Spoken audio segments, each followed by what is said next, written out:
Good morning, colleagues. My name is Jolanda Morkel.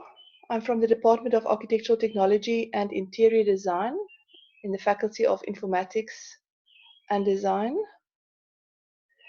And I'm presenting this work on behalf of myself and Professor Johannes Cronjé. This recording was prepared using Zoom, which I used as a screencasting tool, creating a meeting where I'm the only member of the meeting, and then I use the record function. I often use this tool to prepare short videos to help my students along their learning journey. Perhaps you would like to try that too. So this presentation reports on work that explores the webinar-mediated critique, or also as it's known as the CRIT, as an alternative to the traditional desk critique or crit used in architecture education, where students' mastery of design competence is facilitated through interaction with the design tutors and peers. As a key online component of a blended program in architectural technology at the Cape Peninsula University of Technology, it demonstrates a fourth industrial revolution approach that promotes the flexible and lifelong learning of mature students across the SADC region. This program is at the BTech level, which is being phased out, as you all know, and will be replaced with an advanced diploma, building on the lessons learned from this blended pilot project that has now been running for 5 years. I'm situated on the campus on the foreshore in the building on the left-hand side. And you are welcome to visit us there anytime. Of course, this is where the full-time students are housed, and the part-time students visit the campus 3 times a year. Design competence is demonstrated through a design portfolio that comprises drawings, sketches, models, and other explorations that is assessed through verbal presentation to a panel of assessors, and this is how design competence is measured. The CRIT is this conversational vehicle supporting the students' process towards producing a portfolio. It is a two-way conversation steered by the tutors' comments and question prompts in response to a project brief where students needs to solve some design challenge. The architectural crit or design critique is one of the signature pedagogies in architectural and design education. It forms a cornerstone component of design education, but it's not without criticism. It is widely acknowledged that this learning practice is quite stressful to students, that there are asymmetrical power relations, and that some authors even suggest that it is pedagogically flawed. So this presentation is not focused on obviously the full-time face-to-face critique. It's not comparing the face-to-face critique with the online critique, but it's merely reporting on the characteristics of the online critique, specifically mediated through the webinar in a synchronous way.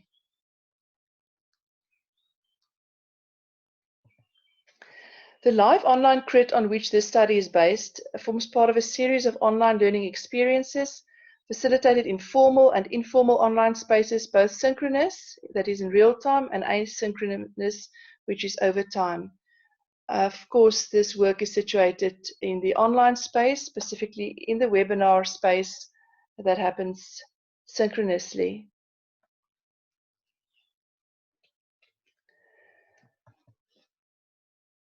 So students meet in groups of about 10 per 1 hour session with 1 or 2 tutors present.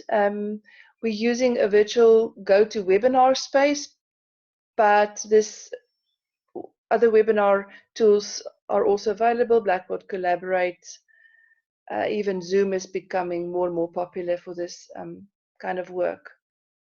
The students upload their work the day before. The tutors have got some chance to view the work beforehand. A webinar link is sent to all the participants, and they access the session on their PC, their laptop, tablet, or smartphone with a headset. To save time, the lead tutor shares the student work on her screen, visible to all CRIT participants, and the students in work, whose work is being reviewed, directs the tutor to advance the slides as needed. The webcam is not used, so we don't look at faces, we focus on the work. The students and tutors are given virtual pens of different colors to point and create on-screen markings and diagrams on the work displayed on the screen. The webinar text chat is used for comments, written input, and feedback by students and tutors, and to share links to support material, including blogs, websites, etc. The online crits are automatically recorded and made available to students to view in MP4 format soon after the crits are concluded. So I'm going to take you through the 10 characteristics that can be associated with the live online crit.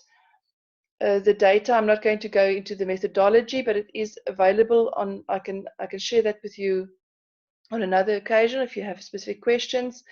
The study was conducted using a focus group interview with past students, online questionnaires with student tutors and past students, graduates, and also observing the CRIT protocols. The 10 characteristics were grouped in 3 clusters, namely stress, the stress experienced by the students, sources of engagement, and socialization, the way that they interact. I'm going to demonstrate these 10 characteristics through quotes that came up in the student and tutor responses and graduate responses to demonstrate these 10 characteristics. Firstly, internet reliance as part of the theme around stress. I think it goes without saying that the live online crit relies on power and internet connectivity. So if there's no power, no ESCOM, no crits. So that is a big factor in accessing this learning setting. Participants are invisible. We don't use the webcam, we focus on the work. It therefore means that participants are heard rather than seen. It is interesting that the prominence of audio as a means of communication causes some students to feel more exposed and others to feel more at ease in the absence of personal visual interaction, the looking, both from the perspective of looking at others and also being looked at. Ubiquity, the live online crit is everywhere, as illustrated with this photograph of a past student accessing his webinar crit on his smartphone on the way to the airport after visiting a remote site for his work.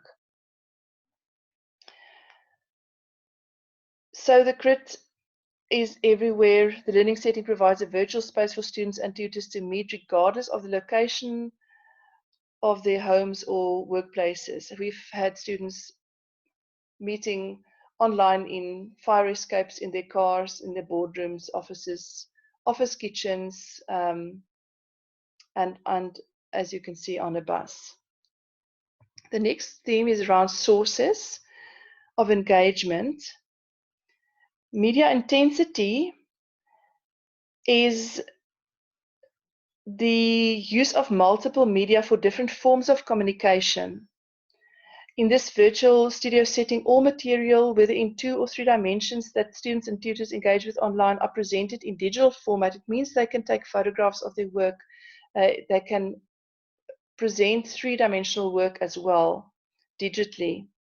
So regardless of the media through which these artifacts were generated, whether it be physical models, hand-drawn sketches, computer-generated graphics, photos, or graphic and text references, we can all engage around the material. And that supports the tools and the techniques of the discipline. It also helps students to negotiate all these media without having to drag it along physically. And it helps them also to demonstrate and argue their design process. Multi-communicability talks about the live online crit setting accommodating multiple media through its communication, including the live audio and digital representations of 2- and 3-dimensional graphics submitted online that's visible through the screen sharing. It means that while the crit is going on, links can be shared in the chat.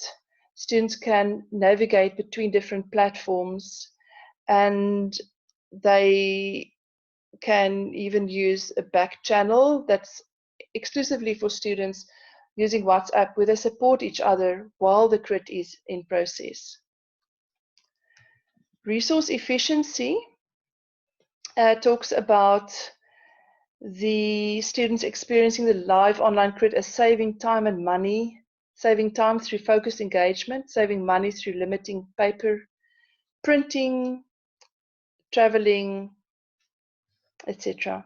The crit, however, remains a time-consuming, labor-intensive and costly educational model, and therefore efficiency is paramount in terms of the scheduling, setting up, etc.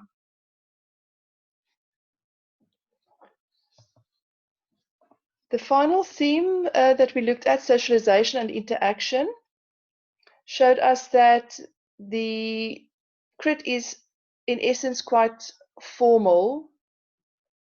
Students and tutors compare it to a formal presentation for which preparation is essential.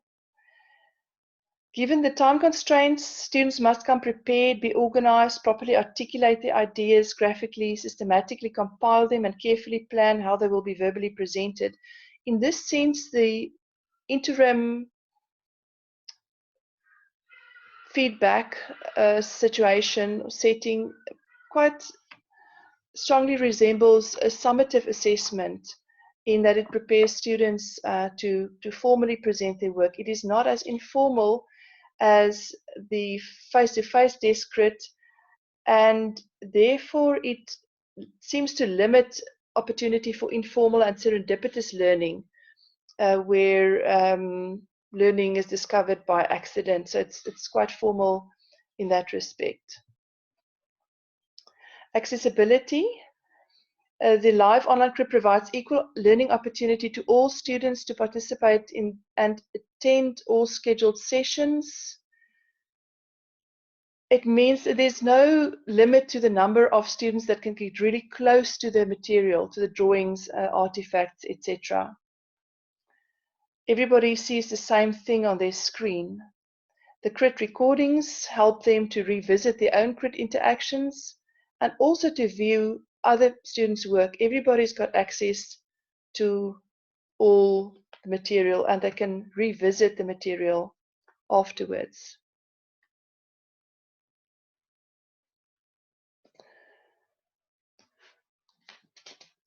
Finally, work orientation, and this links to the idea that the live online crit is quite formal. It is focused on the work. We don't use the webcam. Therefore, instead of the participants, the emphasis is on the images and the on-screen drawing activity and accompanying verbal conversation. Students say that it helps them to stay focused, whereas in a face-to-face environment, it would be more easy to get distracted.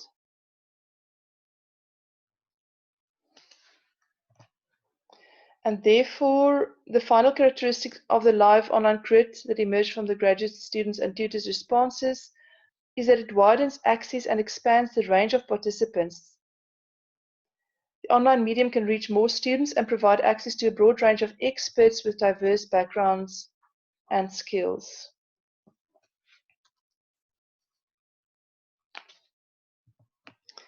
So finally, it is not hereby suggested that the online crit should replace face-to-face crits entirely. As you would have noticed, there are some really interesting benefits, but there are also some disadvantages, which points to the fact that the live online crit as part of a blended learning design is the ideal. And through the learning design, it is necessary to understand the affordances of each specific tool or strategy. So based on the characteristics identified in this study, the live online crit may expand the current crit practices of the physical studio.